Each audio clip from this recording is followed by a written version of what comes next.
Sí, correcto, Santa Cruz. Claro, fíjese, usted está con ropa ligerita y nosotros aquí estamos con frío de miércoles, así que los envidiamos. Helen, ¿cómo está? Buenas noches, doctor. Bien, bien. Me alegro. Gracias. ¿Dónde está usted, Helen? En Santa Cruz también. Creo que vamos a ir. Gilder, ¿cómo está? ¿Usted está dónde? ¿En Cobija? Buenas noches, Gilder. doctor. ¿Cómo está, Buenas noches, Gilder? doctor, perdón. ¿Dónde está usted? ¿En Cobija? Sí, estamos aquí en Cobija. Estamos, feo, calor, feo. ¿Pero qué hacen, pues? Los orureños toditos se han ido a Cobija y están en Filadelfia, están en Cobija.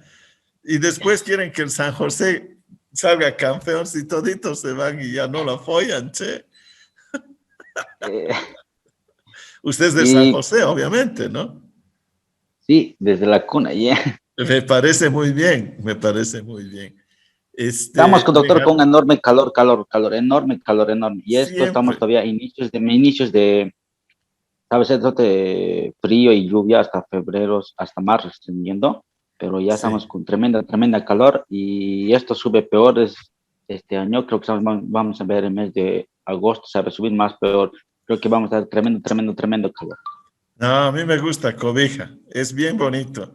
Voy a ir, o sea, de verdad, me gusta. Benjamín, ¿cómo está? Buenas noches.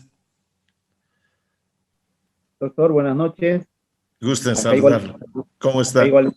¿Y todo dónde está igual. usted? ¿También está caluroso? Sí, en Santa Cruz igual, doctor.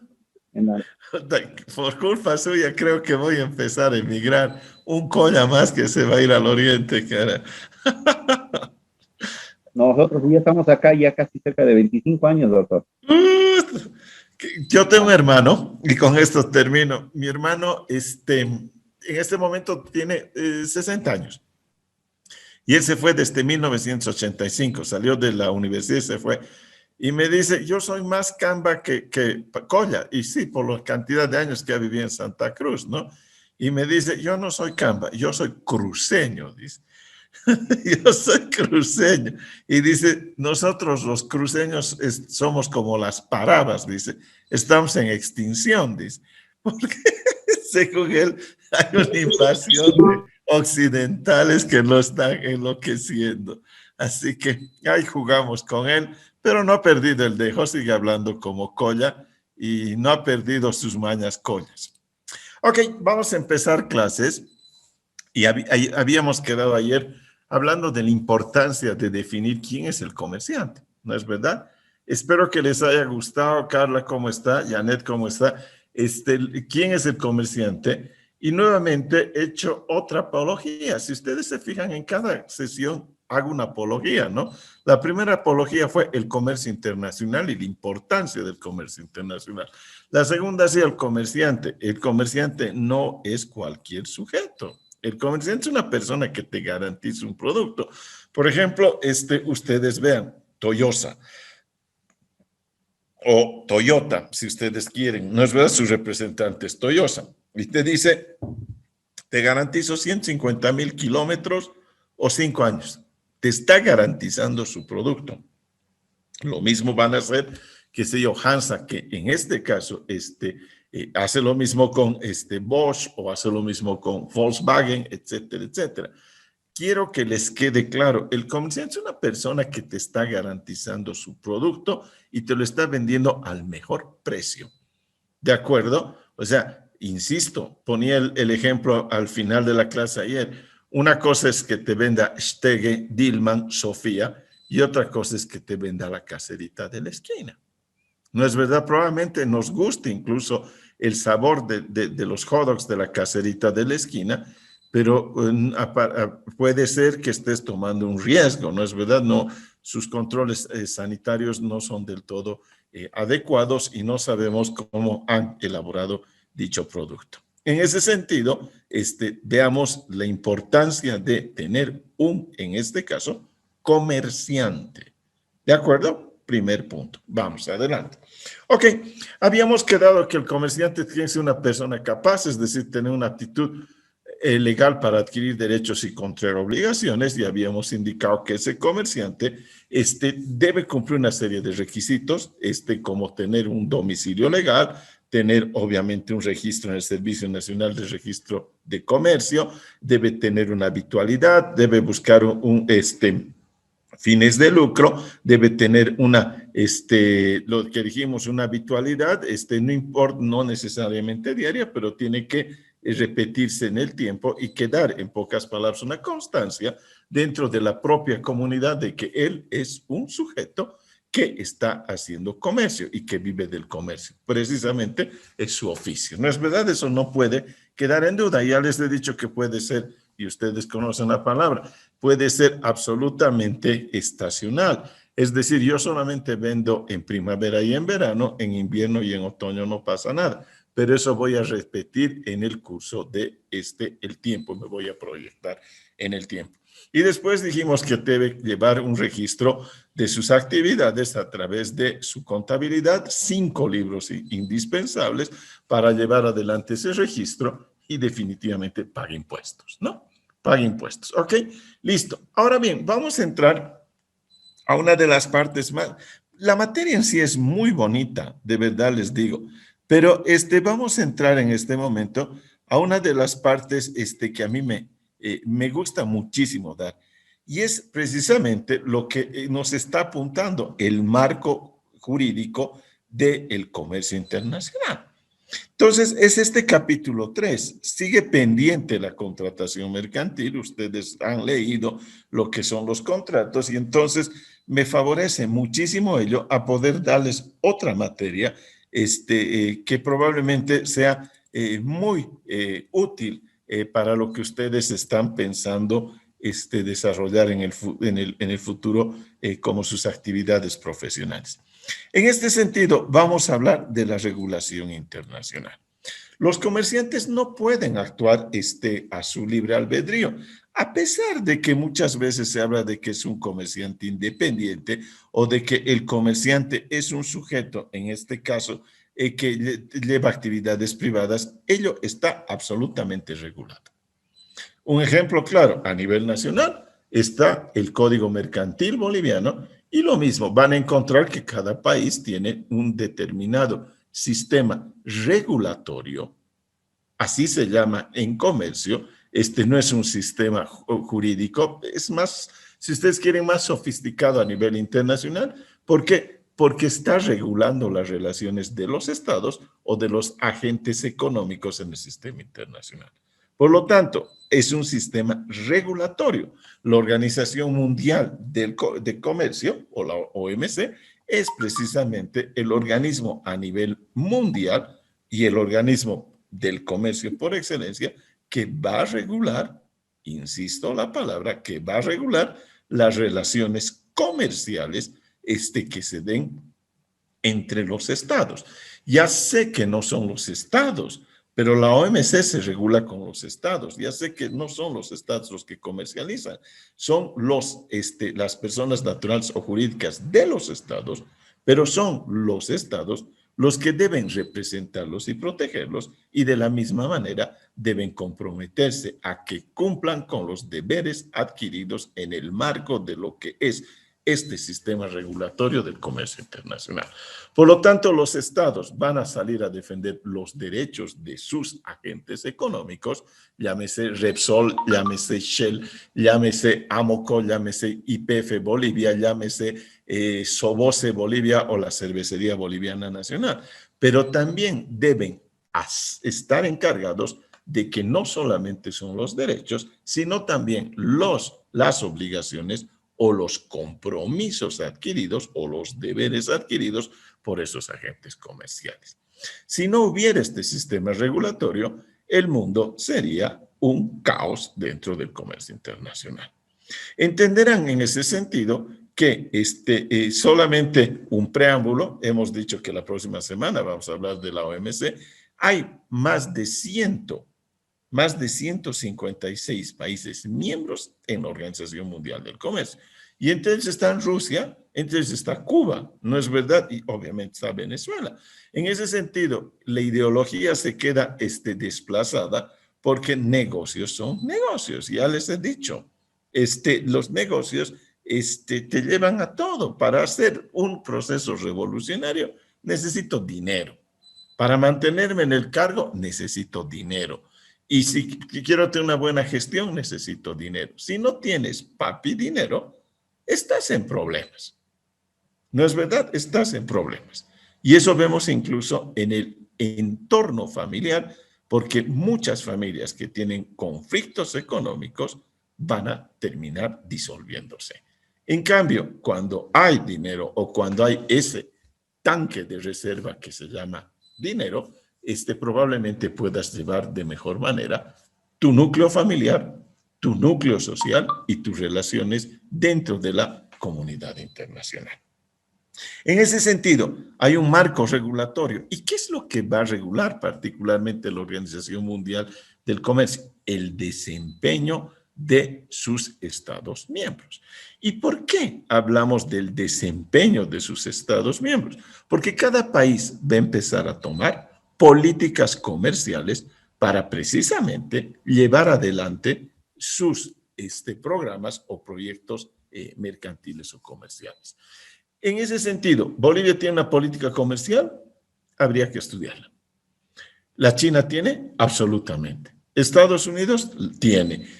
Alemania tiene. Chile tiene. Voy a empezar a meternos a la región donde vamos a ver que hay países que la tienen muy clara. Por ejemplo, Chile tiene una política comercial impresionante. México tiene o tenía hasta el gobierno de López Obrador una política comercial impresionante y en algún momento les voy a ir soltando ejemplos. ¿Por qué? Porque yo vivía en México durante 4 años, estudié en México negocios internacionales y entonces la experiencia me dice que México es el campeón de los tratados de libre comercio. En cambio, Bolivia, durante el gobierno precisamente del señor Evo Morales, les estoy diciendo hasta la fecha, en octubre del 2007, yo era segundo en embajada, ministro consejero, llegó el canciller en ese momento, Choquehuanca, y el viceministro Guzmán, y Pablo Solón, que era su asesor económico, ahora es una persona que va en contra del gobierno después del tema del TIMNIS, no sé si se acuerdan de Pablo Solón, y entonces fueron a romper el Tratado de Libre Comercio entre Bolivia y México. O sea, mientras los otros sacan tratados de libre comercio, nosotros el único tratado de libre comercio que teníamos, lo reventamos. Lo reventamos. No sé si es bueno o es malo, insisto. Acá es un estudio que vamos a hacer objetivo, y ustedes sacarán sus conclusiones. Por eso he dicho, era el único tratado de libre comercio que teníamos. Mientras la tendencia hace que la mayoría de países vayan negociando tratados de libre comercio, Bolivia lo liquidó. Y me acuerdo, la anécdota es muy interesante, salieron sonriendo cuando la viceministro de México se quedó sorprendidísima, que les decía, ¿qué quieres que te dé? ¿Algo más quieres que te dé? Te puedo dar algún tipo de concesión. Pero como era una posición principista del gobierno boliviano, no había nada o directamente nada que negociar. Créanme que en ese momento, estando ellos 3 pesos pesados, yo les hablé y les dije, deberían, antes de la reunión, reconsiderar. Me debió mirar y decir, este idiota, ¿qué me está hablando? Pero necesitaba descargar, en serio les digo, mi conciencia, porque mucha gente, cuando se había acabado el tratado, el ATPDA con los Estados Unidos, apuntaron al mercado de México porque tenía libre comercio. ¿Qué es libre comercio? Arancel cero. ¿Beneficia a los exportadores? Por supuesto, vas a meter tus productos con arancel cero. Solamente habían 16 productos que entraban con arancel. Productos que se llaman sensibles dentro de la relación comercial, como eran la carne, la leche, los huevos, etcétera, etcétera. Pero productos como textiles, artesanales, productos no tradicionales, etcétera, etcétera, tenían arancel cero para el mercado mexicano. Me van a decir en este momento, mira, pero sigue habiendo eso. Sí, claro que sigue habiendo, pero no es un tratado de libre comercio, es un acuerdo de preferencia arancelaria. Entonces eso es distinto. Te están haciendo una gauchada los mexicanos y te están dando un tratado de preferencia arancelaria. No estás en igualdad de condiciones, ¿no es verdad? Pero esa anécdota les quería comentar.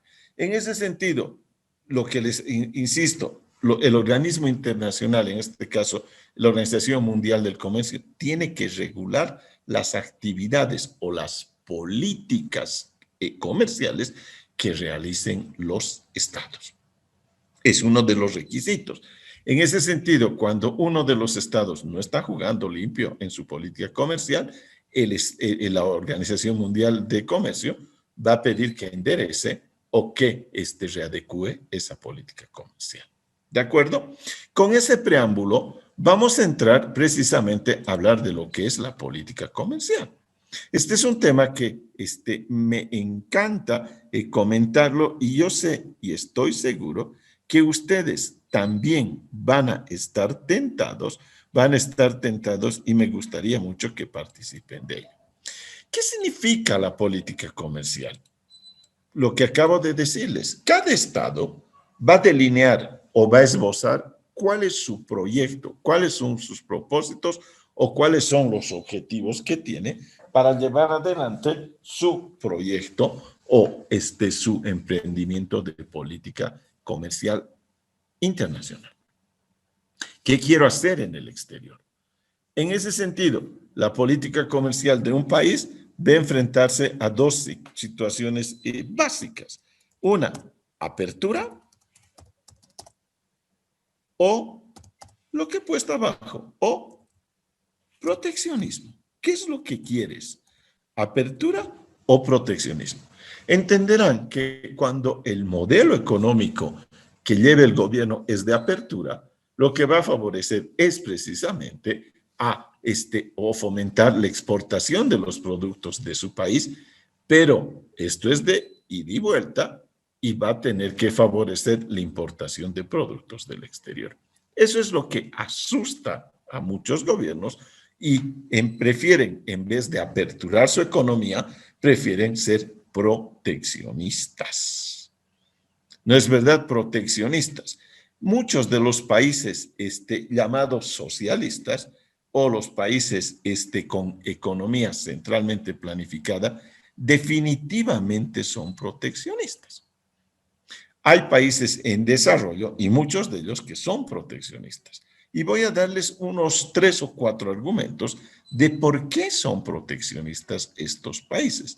La primera razón es ¿cuál es el argumento? Señores, dice, tenemos que proteger a nuestra industria. Perfecto, muy buen argumento, muy sensible. Digamos, en un sector sensible, como el textilero, ¿no? Porque afecta al textilero del alto, digamos. ¿No es verdad? Y de pronto, la producción de chamarras de cuero o la producción de suéteres de lana no pueden competir con la Argentina o con el Uruguay. Y entonces tienes miedo de que si no proteges a tus industrias, van a venir industrias del exterior y las van a liquidar. Acabo de darles un sector muy sensible. El otro, ya les mencioné cuando hablamos del Tratado de Libre Comercio, la carne. ¿No es verdad? Los ganaderos cruceños, muy recelosos de su mercado, van a tener miedo que de pronto, al bajar el arancel a cero o un arancel muy, muy bajito, te invada carne paraguaya, brasileña o uruguaya, que tienen un mejor o mayor reconocimiento a nivel internacional. Te van a destruir tu sector. En este caso, un sector ganadero en el sector agroindustrial. Tercer elemento, y ahí la voy a parar, la leche. Estoy poniendo distintos productos. La leche. En este sentido, la PIL o Delicia podrían enfrentarse con Gloria del Perú o Soprole de la Argentina. No lo sé. De verdad que la leche chocolatada de Soprole es una delicia. ¿No es verdad? Es una delicia. Y entonces, cuando el arancel es cero o es muy bajo, vas a competir con el precio boliviano y si cuesta tu litro de leche Soprole 10 pesos y tu litro de leche PIL 10 pesos, probablemente te inclines por Soprole.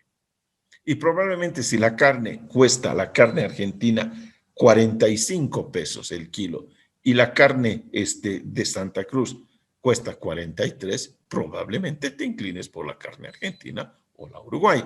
En ese sentido, el proteccionismo lo que hace es precisamente evitar o, la palabra exacta, obstaculizar de que productos que están siendo internados al país, importados, vayan a afectar o a destruir la industria nacional. ¿Tienen razón? Sí, insisto que sí. Pero ¿qué tipo de industria nacional? Una industria nacional que no es competitiva. ¿No es verdad? Porque si fuera competitiva, ¿cuál es el miedo? Un ejemplo, la cerveza. La cerveza paceña o Wari dice, ¿cuál es el miedo? Que entre Quilmes, que entre, yo los voy a hacer repujar en este mercado y si me van a dar reciprocidad, voy a ir a sus mercados y probablemente me vaya muy bien. En ese sentido, se darán cuenta que ese argumento del proteccionismo es una verdad a medias. Es una verdad a medias. Porque si yo tengo un buen producto, no tengo y soy, en este caso, eficiente, no tengo por qué asustarme. En cambio, cuando tienes un mal producto o un mal servicio, sí te vas a asustar. Ejemplo, el servicio de transporte aéreo en Bolivia. Imagínense, si en Bolivia, en vez de BOA, o sea, compitiendo con BOA, estuviera otra como LAN o LATAM o cualquier otra empresa y te diga, yo te hago los vuelos en los tramos nacionales, probablemente no te subirías más a BOA si el precio es el mismo o muy, muy cercano a él. ¿Por qué? Las razones ustedes ya se van a responder. Las razones son obvias. En ese sentido, entiendan por qué hay un proteccionismo. El proteccionismo se dio, pero hace años, no es algo nuevo. Durante la década de los 70, en Latinoamérica se dio. Y precisamente, algunos de ustedes deben conocer, se llamaba la teoría cepalina. Era la teoría de la sustitución de importaciones. Su nombre te está diciendo, voy a dejar de comprar cosas, voy a dejar de importar cosas, voy a sustituirlas por las nacionales. Pero para eso tenías que armar una estructura productiva eficiente en tu país.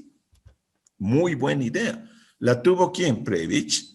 En Chile está la CEPAL, Prebisch era uno de sus capos, otro de sus capos, Ricardo Lagos, que ha sido presidente de Chile, y otro de sus capos, Fernando Henrique Cardoso, que fue un presidente del Brasil antes de Lula da Silva. Entenderán que no eran ningunos tontos los que habían pensado eso. Pero dos puntos y aparte. Una cosa es pensar o crear un modelo y la realidad te va a responder de otra manera. Esa teoría de la sustitución de importaciones, de decir, dejo de comprar en el exterior para armar mis industrias y para tener mi sector productivo local fuerte, para dejar de que vuele mis divisas del país a otro país, es idealizada, la gente maneja mucho, es más, yo creo que el gobierno del señor Arce Catacora todavía sigue soñando con el modelo de la sustitución de importaciones. Es eso. ¿Por qué he dicho todavía? El 70 son 40 y tantos años, señores. Y entonces, al final del día, la pregunta es, ¿fue buena o fue mala implementar esa política o ese modelo? La respuesta es que en países pequeños fue mala. ¿Por qué? La respuesta es muy sencilla, porque no había mercado. Los consumidores eran muy pocos. En cambio, En países como el Brasil o México, sí, la respuesta fue buena, porque tenían pues mercado. Entenderán que por eso la Volkswagen o la Toyota o la Nissan están en México y están en Brasil. Pero en cambio, en Bolivia, algunos de ustedes se van a acordar, en Bolivia, señores, ni las bicicletas Caloi tuvieron un efecto positivo. Bicicletas Caloi, trajimos una empresa brasileña para que hiciera bicicletas. Cuando yo era chango, manejaba bicicletas Caloi. ¿Y saben qué decían? Bicicletas Caloi, la macana de hoy, por no decir la H de hoy, decían, porque se destruía. Y ustedes pregúntenme, ¿yo tuve alguna vez una bicicleta Caloi? No, yo tuve una Hércules. ¿Me entenderán? O sea, no funcionó. ¿Por qué? Porque la calidad era totalmente distinta. Ahora, imagínense ustedes, si Bolivia en esa política de sustitución de importaciones hubiera construido autos, ¿quién hubiera comprado ese auto?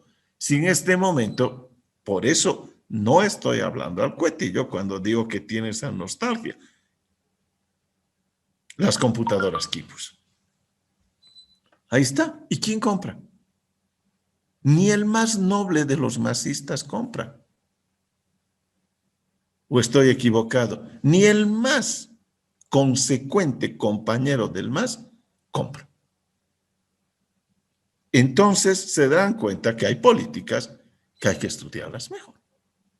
En ese sentido, la otra, ¿ustedes alguna vez han comprado los jugos del Chaparé?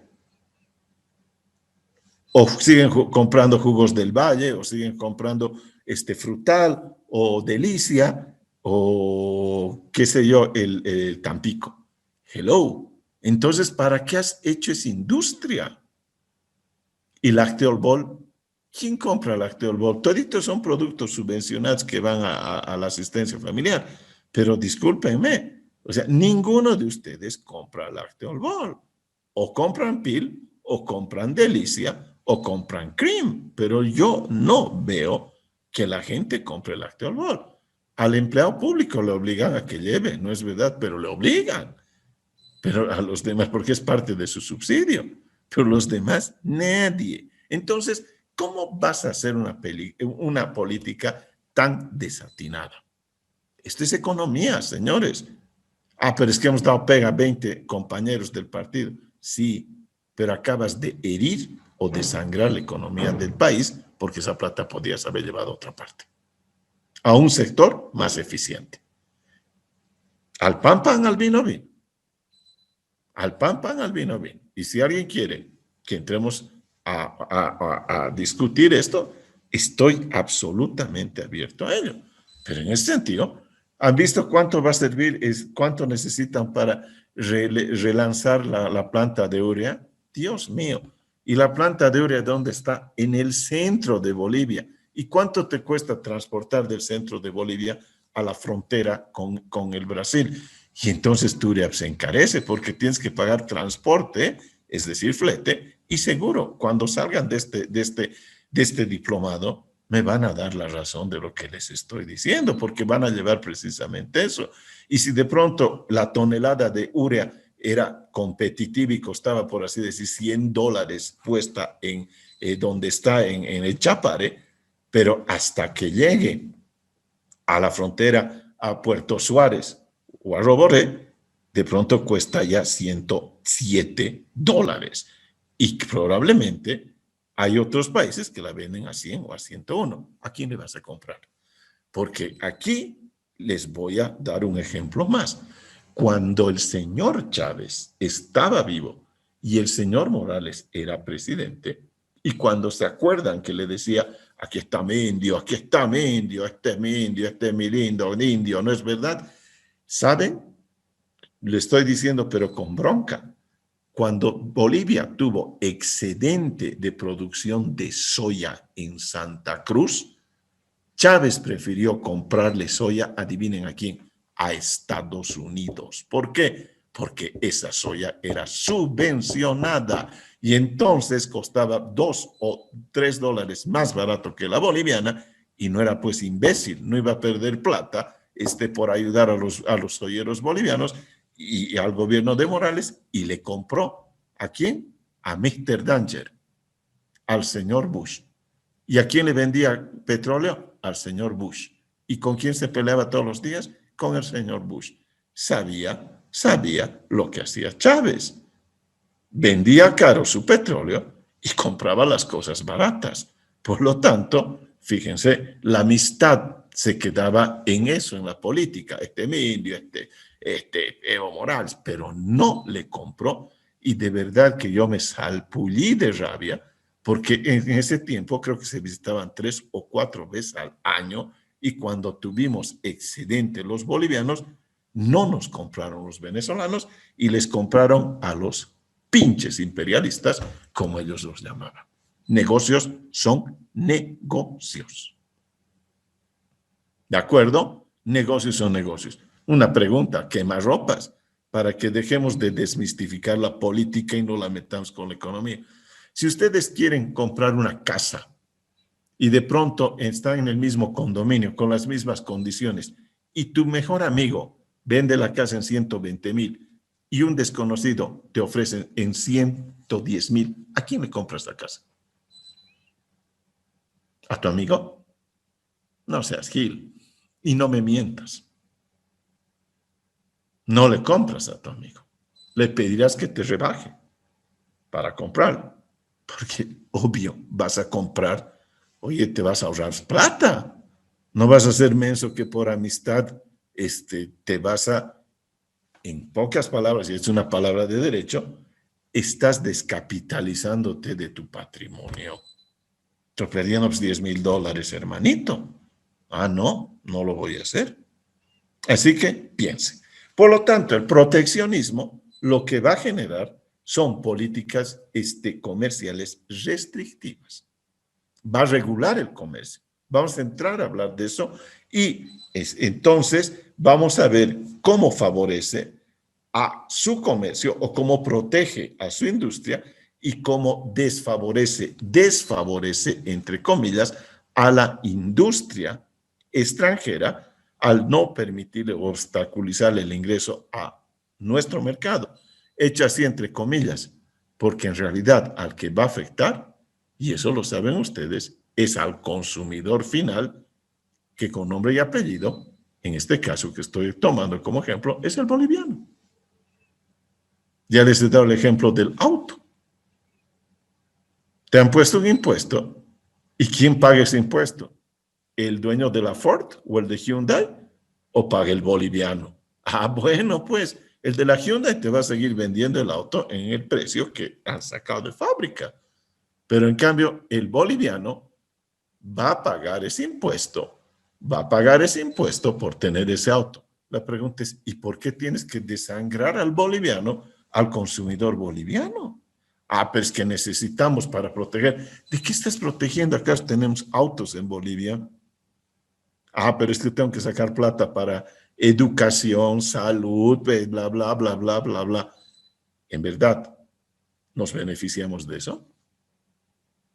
Me dirán, tu visión es muy liberal. Señores, cuando te tocan el bolsillo, lo vas a pensar 2 veces. La pregunta va a ser, por ejemplo, ¿por qué yo tengo que dar si no tengo mis hijos en un colegio fiscal? Ah, es que eres un egoísta, porque hay otros que necesitan. Sí, tienen toda la razón, pero seré solidario hasta ahí. Y dirás después, oye, ¿por qué yo tengo que dar a salud si yo no uso la caja? Ah, pero tienes que dar, es para el sistema de salud. ¿Y quién va a la caja? ¿Vas por necesidad? No veo que alguien vaya a la caja, de verdad. O sea, con entusiasmo yo no veo a nadie que vaya a la caja. Y te dirán, está para las carreteras. Puta, las carreteras están más bombardeadas que en Irak. O las calles de nuestras ciudades no están perforadas en huecos y tenemos que gambetear en el auto como futbolistas. Entonces, ¿dónde van mis impuestos? Ah, pero hay luz. Sí, claro. Yo veo a la autopista La Paz, el Alto, que la han inaugurado, creo, hace menos de un año, que tiene como 500 o 600 metros sin luminarias. Y entonces dices, eso tengo que, o disque, mis impuestos están yendo a eso, piensen. Piensen, como agentes económicos, te están tomando el pelo. Te están tomando el pelo. Y hay otros sectores que no pagan impuestos. Doblemente te están tomando el pelo. Y ellos tienen aeropuertos, y ellos tienen carreteras, y ellos tienen luz, y tú no tienes. Tú les estás financiando, porque ellos no ponen un peso. Y el día que les dices, oye, quiero que pongan un peso esos sectores, ya te han endilgado de que eres poco menos que una rata traidora y que eres un desestabilizador. Entonces, con ese susto, nadie quiere abrir la boca. Y estamos perdiendo dinero, dinero. ¿Y acaso no te cuesta ganar dinero? Piensen. Por lo tanto, la política comercial, que la vamos a empezar a tocar, van a ver lo perversa que es con el consumidor. Vamos, precisamente, arranquemos con algunas de las medidas de política comercial. Los aranceles. El primer gran elemento. ¿Qué es lo que hace un país cuando de pronto sus productos nacionales, tomemos un sector? ¿Qué sector quiere? El azúcar. Listo. Cuando de pronto el sector azucarero en Bolivia, su precio, su costo de producción es elevado y de los países vecinos el costo de producción es más barato. Digamos que el quintal para los cañeros bolivianos es de $50, 50 pesos el quintal.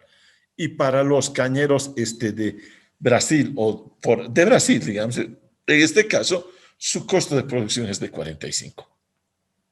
Pues en el mercado boliviano estaría 47, digamos, por el transporte. ¿Qué es lo que va a hacer el gobierno? Acá lo que se da son aranceles. Primero vamos a entrar a la importación, a la importación. ¿No es verdad? Entre paréntesis es una M, ¿no? Importación es una M y cuando hablamos de exportación es una X. Eso lo saben, ¿no es verdad? Exportación. ¿No es verdad? Es una X. ¿Qué significa cuando vamos a hacer hay dos tipos de aranceles? Hay un arancel específico.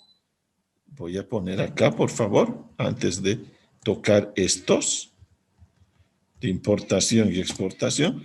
Hay un arancel específico y hay un arancel ad valorem. Y ad valorem. ¿Qué significa cada uno de estos?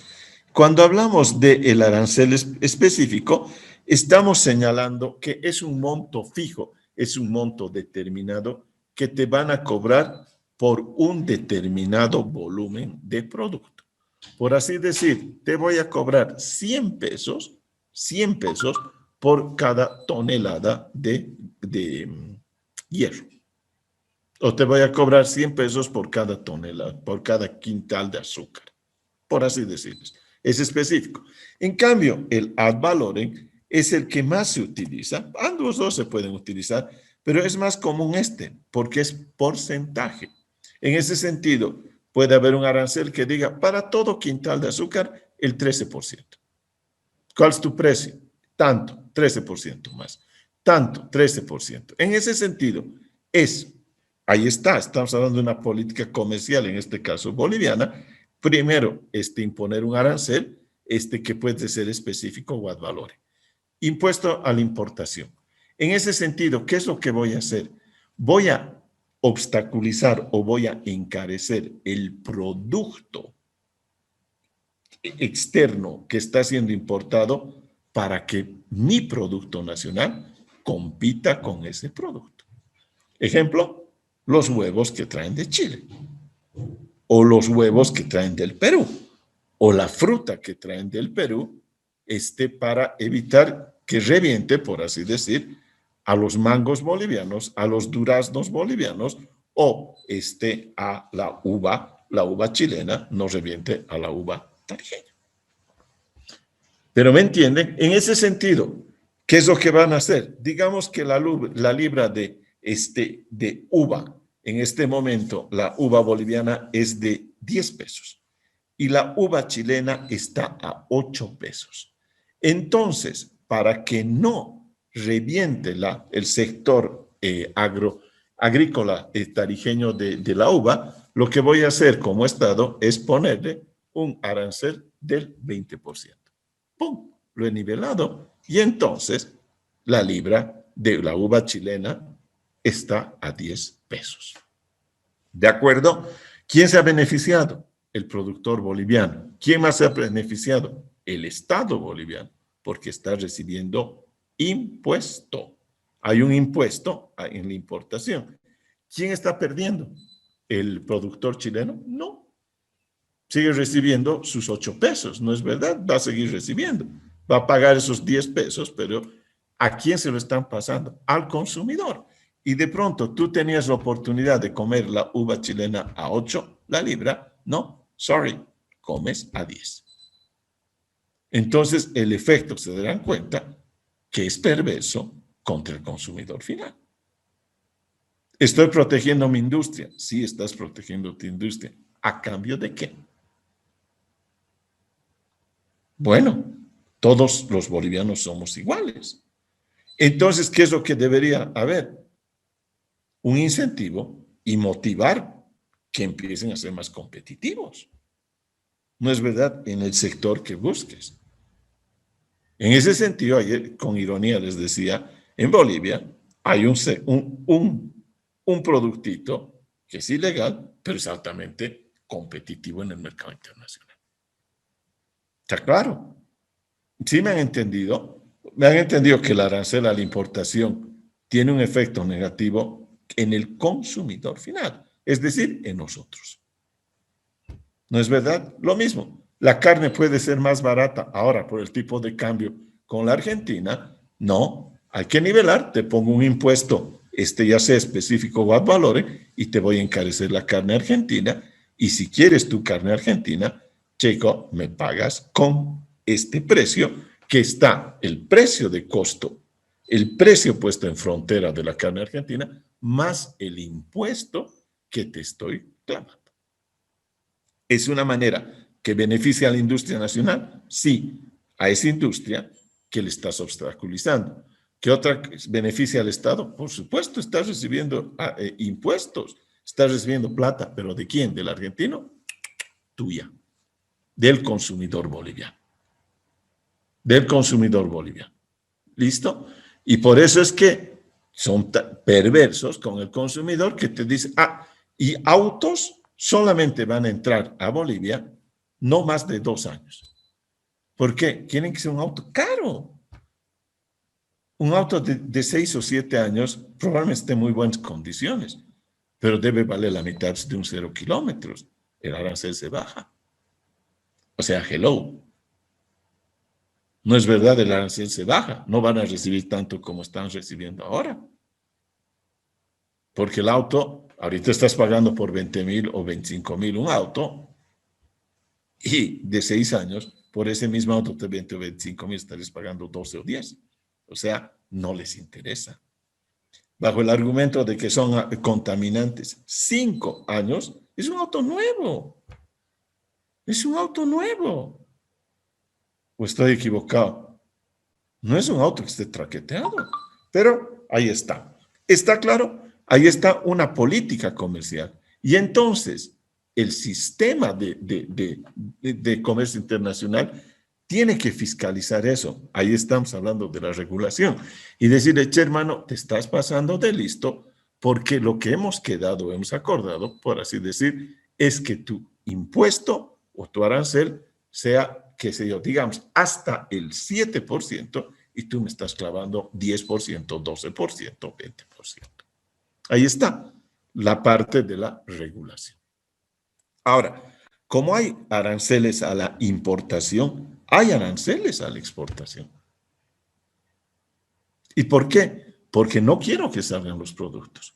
Les voy a dar un ejemplo. Otra vez, no es que tenga nada contra el gobierno del señor Morales, sino que es el que lo hemos tenido en el pasado último. Y ustedes, muchos de ustedes, se van a acordar de este ejemplo. ¿Se acuerdan Por ejemplo, cuando en un momento dado, por eso hicieron EMAPA, el precio del azúcar en el mercado internacional estaba carísimo. Y entonces los productores privados de Bolivia, Guavirá, San Aurelio, Gasser, decidieron sacar su producto porque iban a ganar más dinero vendiendo azúcar. Entonces, ¿qué es lo que hace el gobierno? Te pone un arancel a la exportación. Va a encarecer más bien tu exportación. ¿Para qué? Para que te desmotive exportar. ¿Cuál es el propósito? No quiero que exportes porque me vas a desabastecer el mercado local. De pronto el quintal de azúcar cuesta 50 pesos aquí, pero me están pagando 58 en el exterior. Lo saco todo. Entonces el gobierno, ¡pum!, te va a meter un arancel de 13% y de pronto el precio va a ser 58. Entonces no vas a querer sacar, porque sacar es cero. Tu utilidad es nula o probablemente si te sube un poquito más el arancel hasta puede ser negativa. Por lo tanto, voy a dejar en el país. ¿De acuerdo? Voy a dejar en el país. Y en ese sentido, el Estado ha protegido o está protegiendo ¿a qué? A que no haya un desabastecimiento en el país. ¿Está claro? Miren, políticas comerciales. Cualquier pregunta, estoy a su disposición. Vamos a pasar a la siguiente, que son las medidas pararancelarias. Esta es una delicia para estudiar dentro de lo que es el comercio internacional. ¿Por qué? Las medidas pararancelarias son la antítesis de las medidas arancelarias. Por lo tanto, estas medidas no son de tipo económica. No te van a poner un impuesto. No te van a poner un pago, un cobro, nada. Son medidas que se han sofisticado o los gobiernos han sofisticado para evitar o desmotivar precisamente la internación de productos de terceros países a tu mercado, pero sin tocar, para que no los critiquen, o la OMC o los organismos de integración a los que pertenecen, no los sancionen o no los observen, para precisamente tomar este tipo de medidas pararancelarias que no te van a cobrar un billete, pero van a ver lo sofisticados y sutiles que son. Una medida pararancelaria, en ese sentido, significa que no te voy a cobrar ningún impuesto, pero astutamente voy a tomar algún tipo de medida para encarecerte tu producto. Ejemplo, el empaquetado. Ejemplo, el etiquetado. Y entonces eso te va a costar controles o laboratorios o análisis de controles fitosanitarios.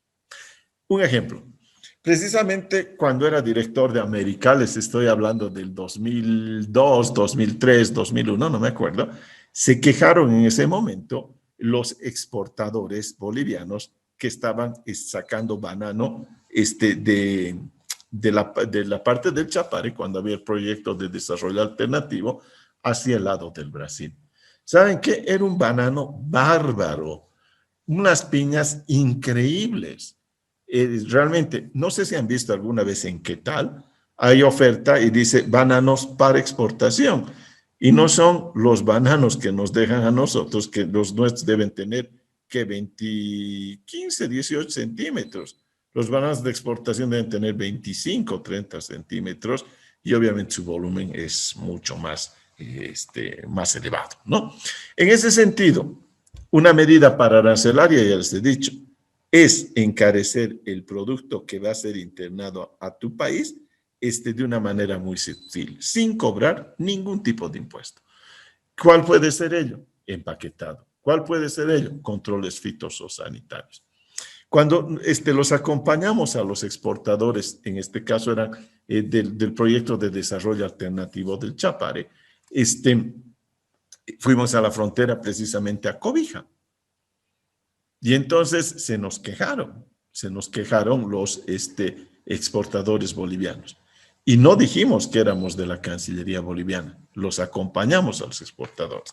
Y de pronto llegó el banano boliviano. Hermoso, hermoso, de verdad, qué buen producto.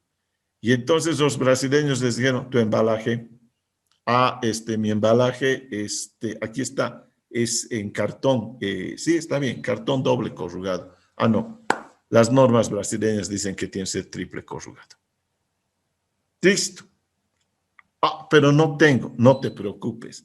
Mira, allá a 100 metros hay una librería en el lado del Brasil que te vende cajones triple corrugado. Pagas, acabas de encarecer tu producto. Listo.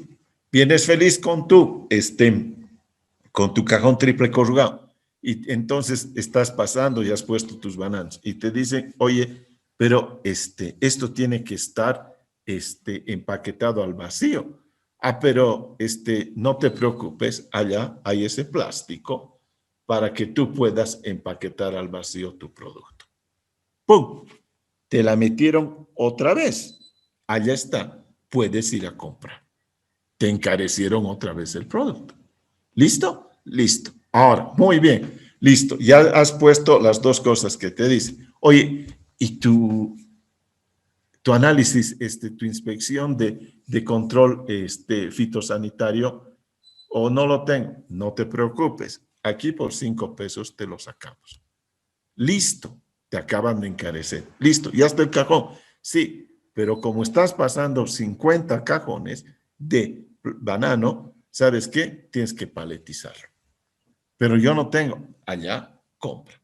Listo. Ahí está el tema de las medidas pararancelarias. ¿Quién nos hace eso mucho? Chile. ¿Han visto que les pide controles fitosanitarios? El SENASAC boliviano todo el día pelea con el SAC chileno. Te hacen también los brasileños, ¿no es verdad? Nosotros no podemos meter fruta a Chile porque argumentan de que tenemos una plaga que se llama la mosca de la fruta. No es una mosca, ¿no? Es un bichito. Y que no te permiten eso. Tienes que hacer controles, en este caso fitosanitarios, y demostrar que no tienes esa plaga. Ya te han encarecido y entonces no todos los productos pueden pasar la exigencia del control chileno. Esas son las medidas pararancelarias. En este momento, en el mundo, lo que más se es ese tipo de medidas. Nosotros, digo, mi familia, con mi esposa, nosotros exportamos desde hace 10 años textiles a México. Prendas de alpaca, de baby alpaca, no un gran volumen. Y lamentablemente para nosotros, el año pasado no hemos exportado.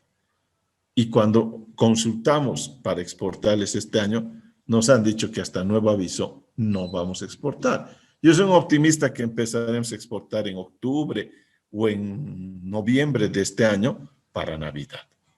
Pero nos han perjudicado, sí, en este caso la pandemia. Pero ¿por qué les comento eso? El etiquetado, por ejemplo, una vez hicimos todo, te dicen, tienes en español, hicimos todo. Y por estúpido, yo, en este caso, porque se supone que yo estudio comercio exterior y se supone que debería ser que respondo de eso, en solamente la etiqueta de aquí, de la espalda del producto, en vez de poner hecho en Bolivia, por pasarnos de listos, le pusimos Made in Bolivia. Lo demás, perfecto. El etiquetado, la composición, todo está bien. ¡Pum! Nos han trancado. ¿Cuál es el argumento de los mexicanos? No entendemos. Aquí se habla español. ¿Qué hemos tenido que hacer? En el aeropuerto se quedaron las cajas, han cambiado. Ahí mismo puedes hacer. Te cobran y te lo hacen las etiquetas y te lo van a coser las etiquetas corregidas. Pero ya ganaron mano de obra mexicana, insumo mexicano, y fuera de haberles pagado esa mano de obra y el insumo, tú vas a pagar, ¿por qué? Por la estadía o por el depósito que estás haciendo uso en el aeropuerto Benito Juárez. Por lo tanto, si tú pensabas ganar, por así decir, en una prenda $1, en este caso ya vas a ganar 85 centavos. ¿Está claro? las medidas pararancelarias son una maravilla para poder frenar el ingreso o obstaculizar. Ojo, insisto, te pueden hacer o se pueden quejar a los organismos internacionales en los cuales tú estás en materia comercial si estás abusando de ello. Para hacer ello tienes que ser bastante sutil, reitero. ¿De acuerdo? ¿Alguna duda? ¿Quiere hacerme alguien un comentario sobre el particular? Doctor, Vamos a buenas seguir noches. hablando. Le escucho. Doctor, una consulta. Hablando de estas medidas arancelarias, ¿acá en Bolivia hay alguna para algún producto externo? No tengo, Carmen, no tengo la menor idea. ¿Sabe por qué? Porque nosotros en ese sentido no somos pues unos sofisticados para ello. Y además estoy seguro que los extranjeros, una vez que saque la aduana o el SENASAC en Bolivia algún tipo de requerimiento, inmediatamente lo van a cumplir a cabalidad porque no son improvisados y no son desinformados. En un caso, por ejemplo, les cuento de unos blue jeans que mandaron a México. Unos confeccionistas, no sé si, creo que eran cochabambinos, muy buen blue jean. Creo que el producto se quedó meses y meses en las bodegas del aeropuerto Benito Juárez y nos llamaban a la embajada ya y nos decían, señores, vamos a tener que rematar esta mercadería. Y tratábamos de encontrar a sus propietarios y los propietarios al final los encontramos y nos dijeron, ¿saben qué? Preferimos que rematen, porque ya debemos tanto en depósito que sería una pavada recuperar o pagar para recuperar nuestra mercadería. Esos tipos han mandado desinformados y entonces son los que se almuerzan o se desayunan con este tipo de medidas. ¿Cuál es la solución para esto? Si ustedes van a ser exportadores, necesitan tener un agente aduanal. Siempre. Necesitan tener un agente aduanal. O ustedes volverse expertos en ¿qué se llama? En nomenclatura o en partidas arancelarias. Eso se los van a enseñar en el curso, en una de las materias, y tienen que practicar. Y antes de hacer una exportación, tienen que entrar a la computadora y a las normas del país al cual están mandando como destino y ver si ha habido alguna modificación o alguna disposición respecto a esta partida arancelaria. ¿De acuerdo? Eso por experiencia. Por eso les decía que me encanta dar esta materia, porque no solamente soy un teórico del comercio exterior, lo he hecho. Y las primeras exportaciones las hacía yo, junto a la gente aduanal. Yo iba al aeropuerto, hacía revisar, el último eran los de la FELC, de la lucha contra el narcotráfico, hacía que los perros huelan nuestras mercaderías y recién presentábamos y con eso salía y se despachaba, precisamente para evitarme cualquier tipo de sustito. Entonces, delante de los de la FELC presentábamos todo y se iba. Me llevaba un día, exactamente a las 9 de la mañana llegaba al Alto y salía 5:20 de la tarde. Porque a las 4:30 aparecían los de la FELC, hechos a los capos, había que rogarles, había que pedirles por favor, y a veces por hacerse los simpáticos, a última hora de la tarde aparecían, y ahí me quedaba todo el día en el aeropuerto. Una vez que ya conocí la movida, entonces ya con el agente aduanal, él empezó a hacer. Pero si ustedes me preguntan, les puedo contar de memoria un trámite de exportación. ¿De acuerdo? ¿Listo? Listo. En ese sentido, está Doctor, claro. Sí, buenas noches. A manera de hacer un comentario, vi un documental pequeño, corto en Netflix, donde antes China exportaba su miel a Estados Unidos y a un precio muy, muy bajo. Entonces a Estados Unidos no le convenía porque todos sus productores de miel tuvieron que empezar a cerrar porque el precio no era competitivo con la miel de China. Entonces empezó justamente a restringirle. Yo creo que ha debido aplicar estas medidas para arancelarias Ujú. y China se las ideó, ¿no? Para poder exportar a través de otros países y ha podido todavía seguir exportando un buen tiempo. Entonces, Eso, también es otra forma, ¿no? sí, pero eso le voy a comentar. Se llama bypass. Estás bypasseando, dice. Quiere decir que por otro país está entrando el producto chino como si fuera de otro país y estás aprovechando las preferencias arancelarias de esos otros países, que esa es trampa. Pero esa es una trampa bien sucia. Y créanme, en ese sentido, hay gente que admira mucho a la China, pero la China hace, y vamos a cerrar esta parte, hace dumping ecológico, hace dumping social.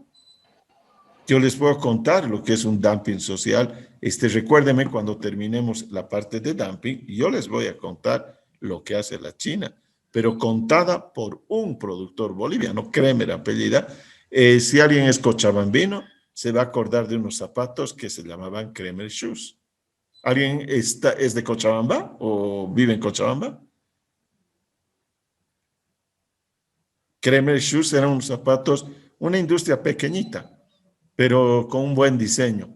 Y lamentablemente no sé si ya existe Kremer Shoes. Y les voy a contar por qué. O sea, bueno, no es por culpa de los chinos, pero habían cosas que los perjudicaban dentro del mercado internacional. ¿De acuerdo? Listo. Vamos a la siguiente política comercial. Subsidio. ¿Qué significa el subsidio?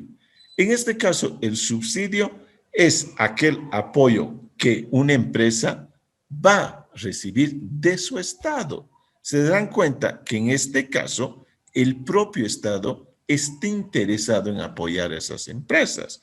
¿Es algo buenísimo? Sí, claro, es buenísimo para la empresa. Te está subsidiando, el Estado te está apoyando, quiere promover tus exportaciones. Hasta ahí va muy bien. Pero cuando haces eso, hay una competencia desleal con los otros productores, porque en este caso, los extranjeros dirán, pero yo no tengo subsidio, a mí no me dan subsidio, ¿cómo puedo competir con este? O incluso los propios competidores bolivianos, salvo que el Estado, digamos en este caso, haya decidido subsidiar a la totalidad del sector. Ejemplo, a todos los olleros. Ejemplo, a todos los azucareros. Ejemplo, a todos los ganaderos. Pero eso es poco probable. Un ejemplo más. Por ejemplo, ustedes saben que BOA es subsidiado. ¿Y qué le subsidia? Sus gastos administrativos con Asana. ¿Y qué más le subsidia? El jet fuel para sus aviones. ¿Y qué más? Se hacen de la vista gorda con las demoras que tiene BOA. Pero en cambio Amazonas o Ecojet, si se demoran 15 o 20 minutos, la Dirección General de Aeronáutica Civil les cae con todo. Ahí está. Si ustedes se ven, parte de una competencia desleal y de una política comercial del Estado para proteger a la línea bandera boliviana. En este caso se dan cuenta que es ineficiente. No es verdad, y sus aviones son más viejos que los de Amazonas o de Cojet. Pero tienen las troncales, tienen los mejores horarios, los mejores itinerarios, y entonces te la tienes que chupar nomás. ¿No es verdad? Así de sincero. Así de sincero.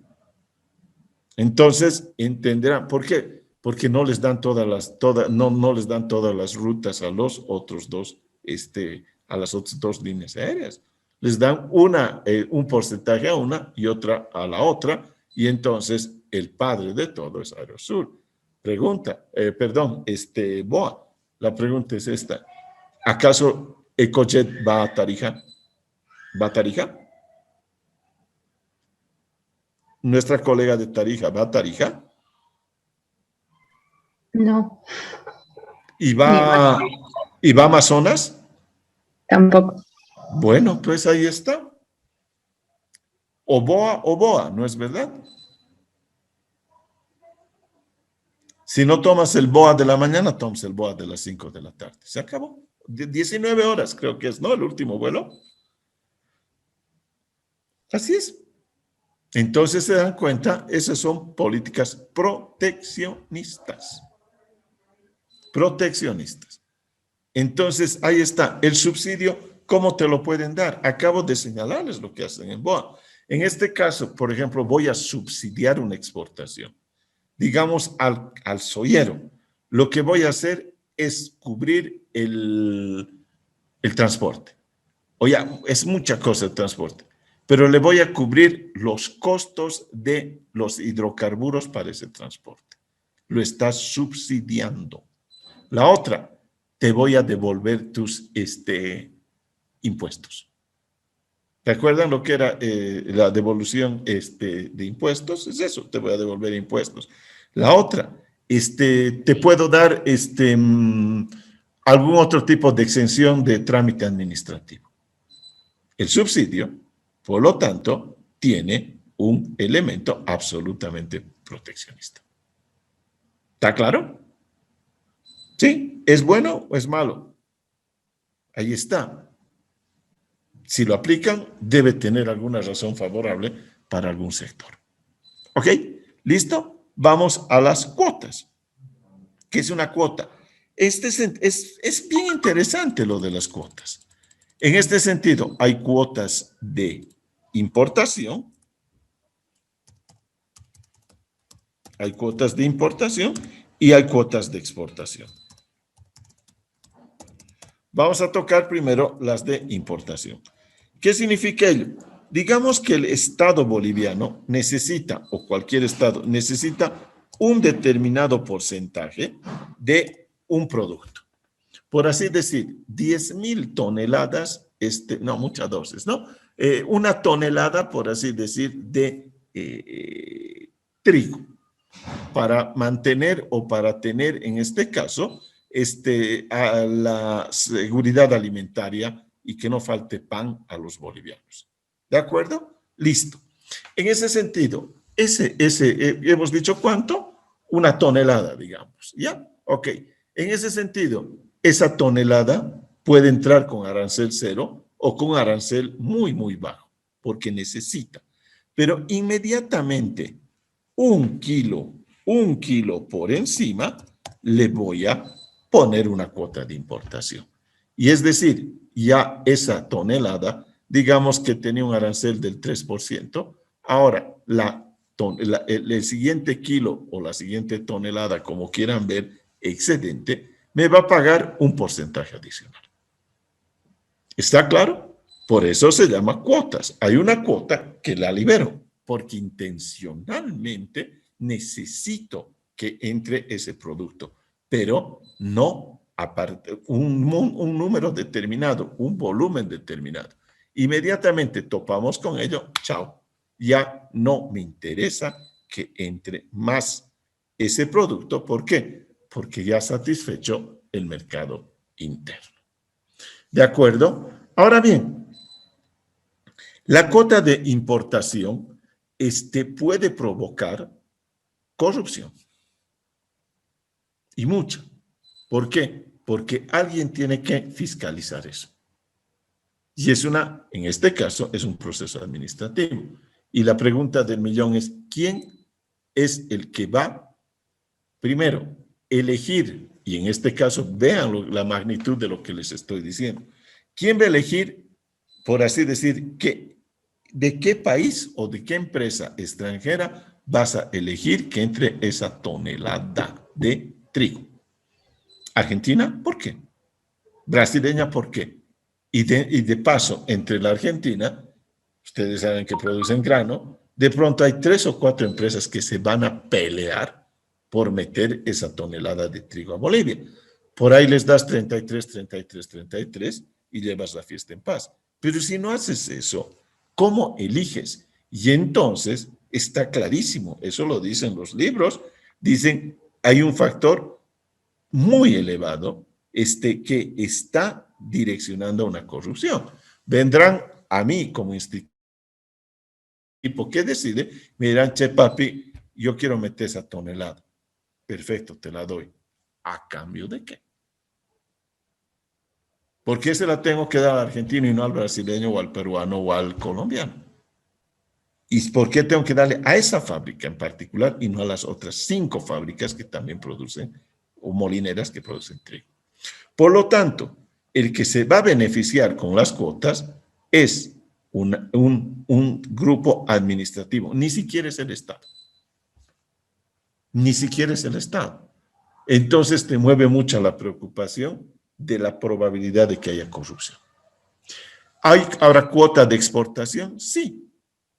Lo mismo, en este caso no les voy a cobrar un arancel, pero lo que puedo agarrar es señalar y decir, señores azucareros, ustedes van a exportar, los voy a apoyar a exportar hasta 10,000 quintales de azúcar. 10,001, ese uno me empieza a pagar.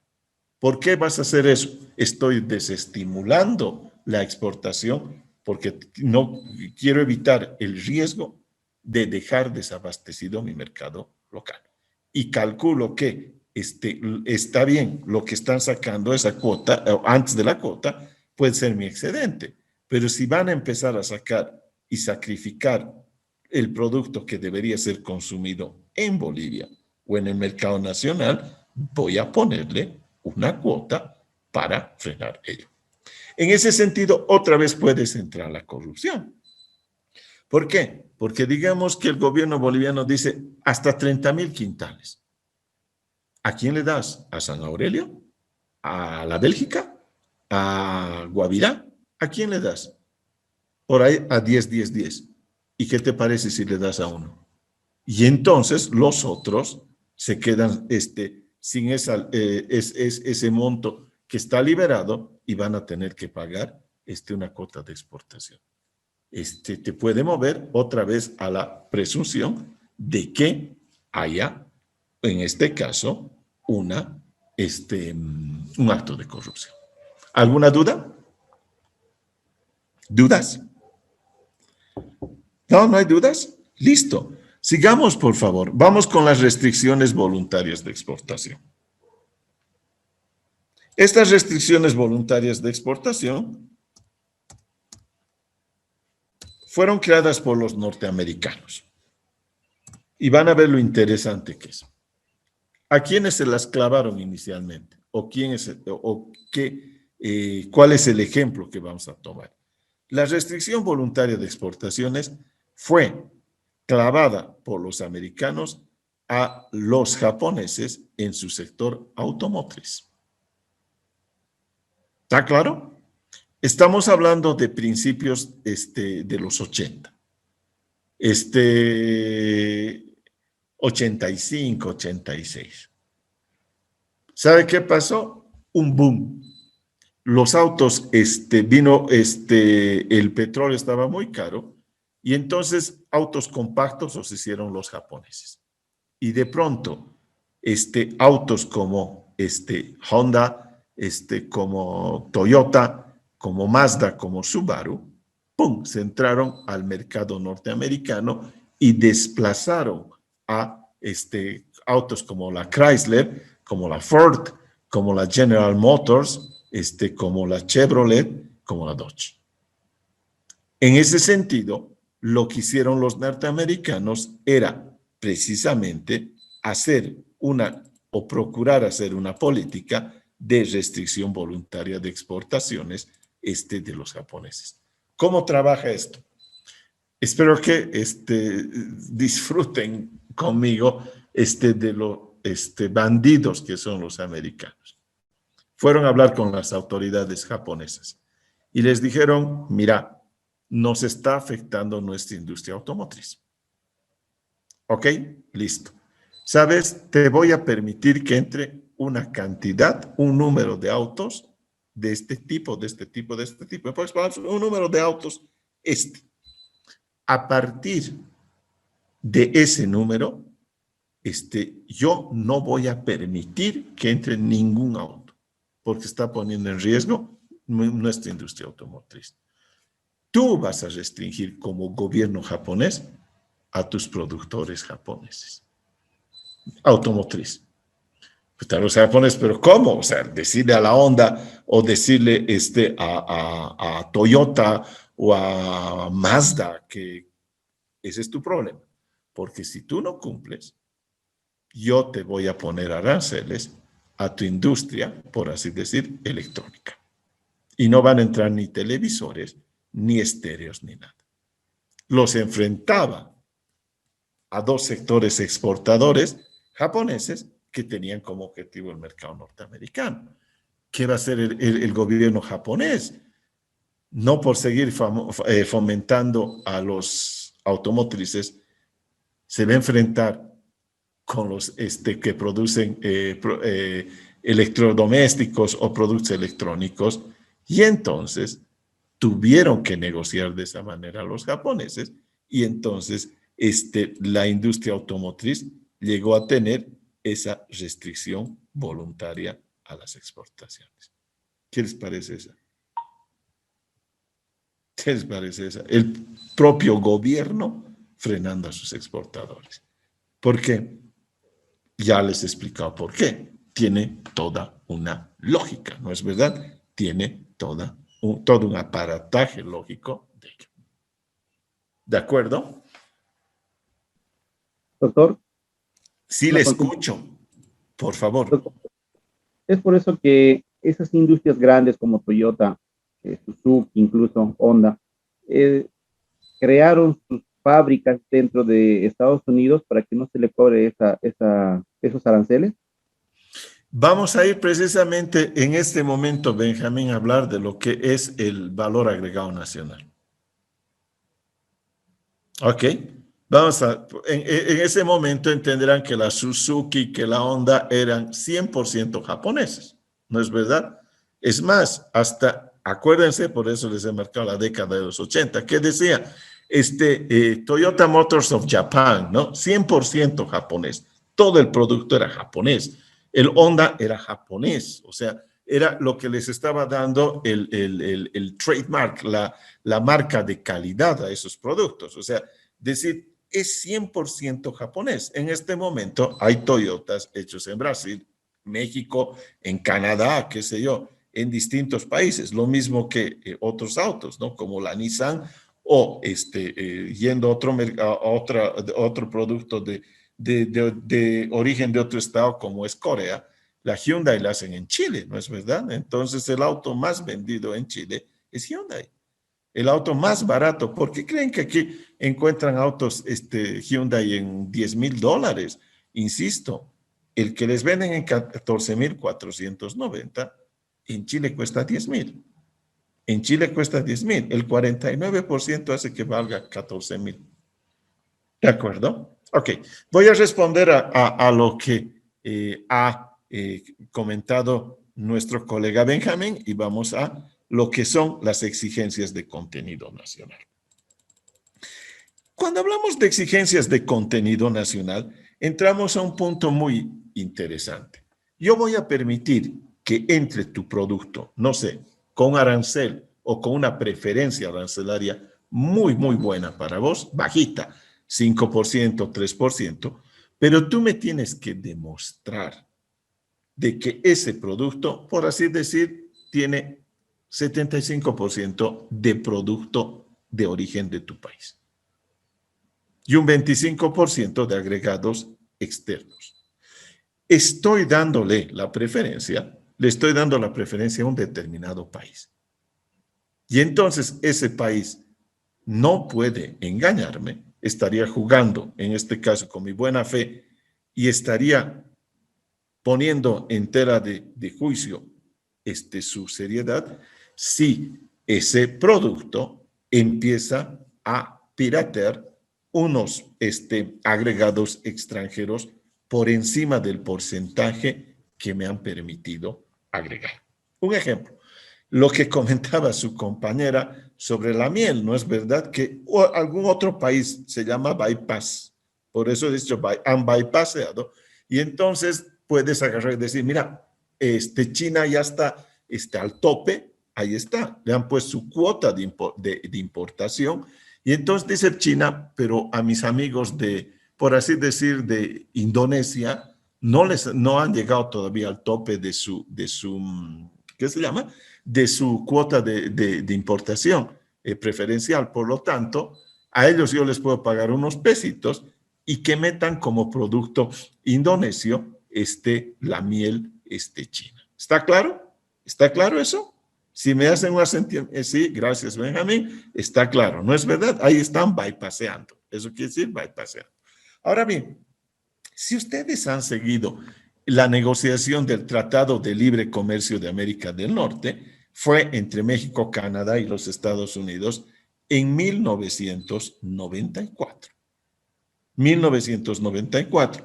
Tuve la oportunidad de estar el 2004 en servicio exterior en México. Entonces, analizaron los 10 años de ese Tratado de Libre Comercio y aquí quiero poner otra vez mi pantalla grande para hacerles un comentario. Yo recuerdo que cuando se habló del Tratado de Libre Comercio entre América del Norte, entre Canadá, México y Estados Unidos, sectores agrícolas mexicanos se opusieron brutalmente. Los campesinos dijeron que los estaban matando, que como ya el maíz, que es un producto como la coca para los bolivianos, místico, cultural, histórico, bla, bla, bla, bla, bla, iba a desaparecer y ellos no podían competir y tenían razón porque la producción norteamericana estaba subvencionada. ¿Cómo subvencionan? A los granjeros o a los farmers, el gobierno norteamericano les da un determinado monto de dinero porque es muy cara su producción, su mano de obra es cara, y entonces da un monto de dinero para que puedan bajar el precio del costo, o sea, de su costo, bajar un poco para poder vender y ser competitivos. La subvención es una competencia desleal. Créanme que se hizo estudios antes de seguir con la cháchara, pero que en México subvencionaban más que en Estados Unidos, porcentualmente hablando, en función a la población que estaba dedicada al sector agrícola. ¿Me han entendido? O sea, obviamente en México, digamos que eran 50,000 familias y en Estados Unidos eran 250,000. Por lo tanto, obviamente, más plata iban a dar los americanos a sus 250,000. Pero si hablamos porcentualmente sobre estos agentes económicos de México, obviamente recibían más plata o recibían más subvención los mexicanos de ese sector. Bueno, eso para que les quede claro.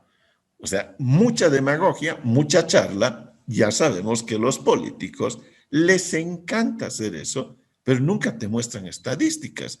Y cuando muestran estadísticas, ya se ha pasado o te empiezan a acusar de cualquier otra cosa. Bueno, ¿qué es lo que pasó en ese momento? Lo que creció más en el Tratado de Libre Comercio y benefició a los mexicanos fue, surprise, creció la industria automotriz y la industria de línea blanca y línea negra. Es decir, de la línea blanca, cocinas, refrigeradores, lavadoras, todo lo que es blanco, y línea negra, estéreos, televisores, bla, bla. Y automotriz, los que tenían mayor valor agregado. Por lo tanto, sentido común, ya sé, van a chillar y decir, lo has desplazado al campesino. Sí, papi, lo he desplazado al campesino, le tendré que dar subvención, por eso les daban subvención, pero mira lo que hemos crecido. Hemos crecido en sectores donde el valor agregado al producto es tan grande que no íbamos a imaginar. ¿Saben qué? En los primeros 3 años, el comercio exterior mexicano hacia Estados Unidos subió 123%. ¿Se dan cuenta lo que es eso? Dólares, divisas. Y entonces muchos sectores de la sociedad mexicana hay que darle al campesino subvención, subvención, pero estoy ganando pues en valor agregado. Alguien gana y alguien pierde, eso es negocio. Y en este sentido fue eso. Pero en ese momento, el agregado de valor nacional en el sector automotriz que estamos hablando, en la exigencia del contenido nacional en ese momento, era del 65%. Trump ha venido y los ha hecho sopa y quichira a los mexicanos.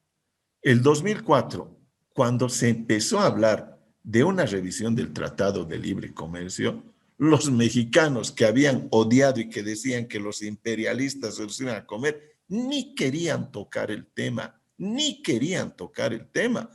hasta que vino Trump y lo sentó.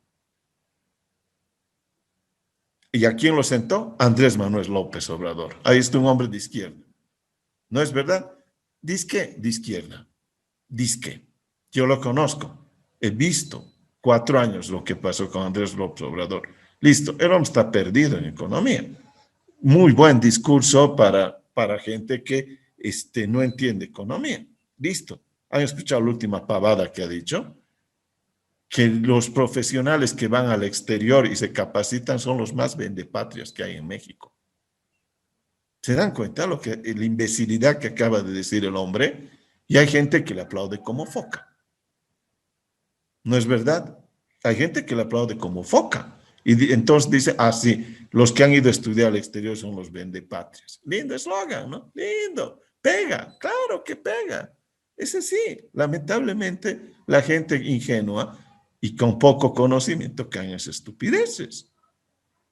¿No es verdad? Cae. Y ahí está el tipo que defiende a su sociedad que ha hecho López Obrador. Tiene una de las crisis más grandes con la pandemia. ¿Por qué? Porque priorizó la economía. No que soy tan socialista y tan humano. Y en este momento tiene más de 300,000 muertos. ¿No es verdad? Entonces vean ese doble discurso, lo mismo que Bolsonaro, otro populista. No es lo mismo que Bolsonaro. Ahí está uno de derecha y uno de izquierda. Si el tema es saber administrar un país. Cierro. ¿Qué ha hecho Trump? Lo ha arrodillado y le ha hecho 75% de Producto Nacional. ¿Y qué ha hecho López Obrador? Sí, papi, firmo. ¿Por qué? Porque si no firmaba, en este momento la industria automotriz mexicana no entraría al mercado norteamericano. Por lo tanto, te están restringiendo. ¿Tienen razón? No lo sé, ya sé. Nosotros siempre queremos vivir de la dádiva, de la solidaridad, pero esto es negocio. Por lo tanto, los políticos hablarán de la dádiva, de la solidaridad. Esto es negocio. Y por lo tanto, ¿lo tomas o lo dejas? Y en ese sentido, lo tomo pues. Y si va a afectar un sector, lo voy a costo-beneficio. Otra vez dirás, lo subvenciono, le doy un bonito, lo que sea, pero que no me arruine. Si por esto estoy recibiendo 23,000 o 25,000 millones de dólares, hello, sería un absurdo. Por lo tanto, es una manera de controlar o restrictiva esta, la que acabamos de señalar, el contenido nacional. Tienes que negociarlo. Aquí no hay mínimos ni máximos, dependiendo qué es lo que negocies. Miren, me he quedado con el dumping, que es una de las políticas más fascinantes de comercio exterior. Lo vamos a hacer en la próxima clase, ¿de acuerdo? Aquí quiero hacerles una pregunta y quiero que me respondan con absoluta transparencia y sinceridad. ¿Conocen lo que qué es la teoría de las ventajas comparativas? ¿Y conocen lo que es la teoría de las ventajas competitivas? Yo les he hablado de Michael Porter, ¿no? La anterior clase. Listo. Su primera evaluación es una plana a una plana y media de cada uno de ellos. Y me la presentan el miércoles. ¿De acuerdo? El miércoles. Y la otra que vamos a hacer sobre la Organización Mundial del Comercio, me la van a presentar. Les haré otro trabajo, ya veré, pero les estoy avisando cuál es el tema. El viernes tenemos la última clase, el próximo viernes me van a presentar el sábado. ¿De acuerdo? Así que tienen tiempo este fin de semana, que está larguito, para hacer esta y avanzar la otra. Pueden entrar a ver videos, hay libros, hay textos, hay resúmenes.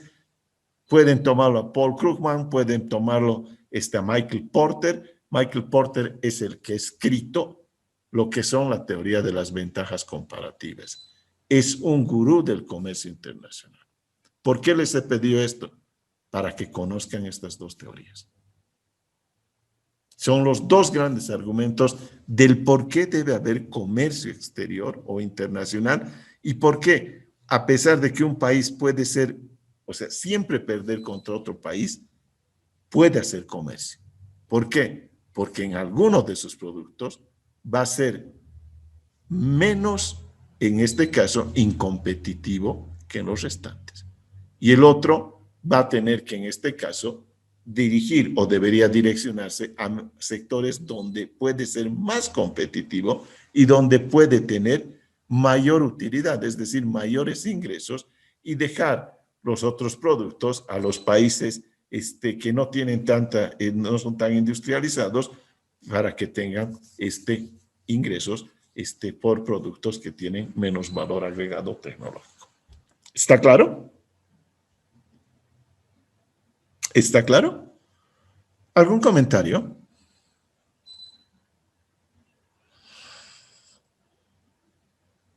El que cayó Torria. Janet. Doctor, Janet. Sí, dice sobre las ventajas comparativas y las ventajas competitivas, ¿no? Exacto, 1,5 y 1,5. 1,5, ok, perfecto. Bueno, o 2 si quiere, pero... ¿Hasta cuándo? O sea, ni mucho ni poco, pero tampoco una clave. ¿De acuerdo? Ok, perfecto. Esto me dice, ¿cuándo se lo vamos a presentar? Disculpen. Pueden trabajar y me lo mandan hasta el martes, ¿de acuerdo? Hasta el martes de la próxima semana. Sí, correcto. Okay. Ese es su primer parcial. Y sobre la Organización Mundial del Comercio, ¿eso es para cuándo? Hasta el sábado siguiente, ¿no? Listo. Ya. Y la evaluación final. Y la evaluación final una semana después. O sea, hemos terminado el viernes, digamos, me mandan hasta el siguiente domingo. Ok. Está bien, doctor. Muchas gracias. No, por favor. ¿Tienen algún comentario antes de que nos despidamos? Doctor, una duda. El trabajo que tenemos que hacer sobre la OMC, ¿en qué consiste? No lo sé todavía. Déjeme pensar, pero va a ser la OMC. Ok. ¿De acuerdo? Porque vale la pena porque es el ente más importante para la regulación del comercio internacional. ¿De acuerdo? Espero que les haya sido útil la materia, insisto. Se dan cuenta que disfruto muchísimo dando la clase y espero que también para ustedes la disfruten. Ya les he dicho, no se estresen. Lo que menos quiero es estresarlos. En la universidad te estresaban. Aquí ya es un diplomado. ¿De acuerdo? ¿Comentarios? Karen, Selma, Carla, Helen. Karen, ¿tienen algún comentario? ¿No? Bueno. Doctor, buenas noches, una consulta. La que guste, Gilder. ¿Está en el grupo del WhatsApp usted, no? Su persona para cualquier duda. No, no, invitadas, sí son de sinvergüenzas. ¿Será que nos podría pasar por mediante chat su número o sí, nos podría dictar, por favor?